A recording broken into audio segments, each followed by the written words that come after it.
Credit card का इस्तेमाल लोग आमतौर पर शॉपिंग करने या बिलों का भुगतान करने के लिए करते हैं, लेकिन इसे लेकर बहुत सी गलतफहमियां भी पाली जाती हैं। मसलन कि ये तो कर्ज का जाल है, खर्चे बढ़ाता है, क्रेडिट कार्ड कंपनियां गुपचुप तरीके से ब्याज लेती हैं, एक्सेट्रा एक्सेट्रा। इन गलतफहमियों को दूर करने के लिए सबसे पहले ये समझना जरूरी है कि क्रेडिट कार्ड किस प्रिंसिपल पर काम करता है। क्रेडिट कार्ड कंपनी आपको एक तरीके से 30 से 45 दिनों का इंटरेस्ट फ्री लोन देती है, यानी इस दौरान आप क्रेडिट कार्ड से कुछ भी खर्च कर सकते हैं। फिर कंपनी बिल जनरेट करेगी और तय दिन यानी ड्यू डेट पर इसे चुकाने को कहेगी।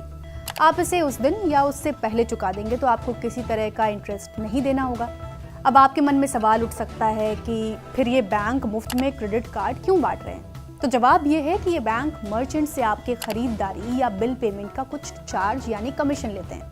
और दूसरा, अगर आप समय पर क्रेडिट कार्ड का बिल नहीं भर पाए तो इस पर लगने वाला भारी भरकम इंटरेस्ट भी इनकी कमाई का जरिया है। खैर, अब लौटते हैं क्रेडिट कार्ड से कमाई के अपने मूल टॉपिक पर। तो बेसिक फंडा है क्रेडिट कार्ड का डिसिप्लिन तरीके से इस्तेमाल। मसलन आपको सैलरी मिली लेकिन आप अपने महीने के पूरे बिल क्रेडिट कार्ड से चुकाते हैं। इसमें EMI या मकान का किराया जैसी चीज़ें तो संभव नहीं है, लेकिन राशन का खर्चा, बिजली पानी का बिल, मोबाइल का बिल, रेस्टोरेंट में खाने का बिल जैसी कई चीज़ों का पेमेंट आप क्रेडिट कार्ड से कर सकते हैं। अब क्योंकि सैलरी का पैसा आपके पास है तो आपके पास ये रकम है जिससे आप 40 से 50 दिनों बाद क्रेडिट कार्ड का बिल चुका देंगे। लेकिन इस दौरान आप सैलरी की इस रकम को इन्वेस्ट कर सकते हैं। ना, ज़्यादा लालच नहीं, शेयर बाजार में तो इसे बिल्कुल भी इन्वेस्ट नहीं करना है। निवेश ऐसी जगह करना है जो सुरक्षित हो और समय पर रकम मिल जाए। तो आप इस रकम को बैंक के फिक्स डिपॉजिट में 45 दिनों तक इन्वेस्ट कर सकते हैं, जिस पर आपको आकर्षक ब्याज मिल जाएगा। तो हुई ना कमाई फ्री में। दूसरा है नो कॉस्ट EMI से कमाई। कई मौकों पर क्रेडिट कार्ड कंपनियां अपने कस्टमर को नो कॉस्ट EMI का ऑफर देती हैं। आप इन ऑफर से अपनी ज़रूरत का सामान खरीद कर क्रेडिट कार्ड से कुछ कमाई कर सकते हैं। मसलन आप एक लैपटॉप खरीदना चाह रहे हैं जिसकी कीमत 1 लाख रुपए है। ये रकम आपके पास है, आप इस रकम को FD में डाल सकते हैं और नो कॉस्ट EMI से लैपटॉप खरीद सकते हैं। हुई ना FD से ब्याज की कमाई। फिर से याद दिला दें कि ये कमाई तब ही होगी जब आपके पास पहले से ही वो रकम हो जो आपने क्रेडिट कार्ड के जरिए खर्च की है।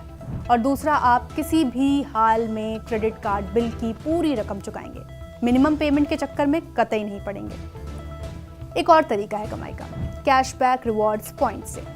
कई क्रेडिट कार्ड कंपनियां अपने कस्टमर को उनके क्रेडिट कार्ड के इस्तेमाल पर रिवॉर्ड्स पॉइंट देती हैं। इन्हें रिडीम कराकर आप कुछ कमाई कर सकते हैं। और दूसरा है कैशबैक। ज़्यादातर क्रेडिट कार्ड कंपनियां बिजली, पानी, मोबाइल आदि के बिल भरने पर कैशबैक का ऑफर देती हैं।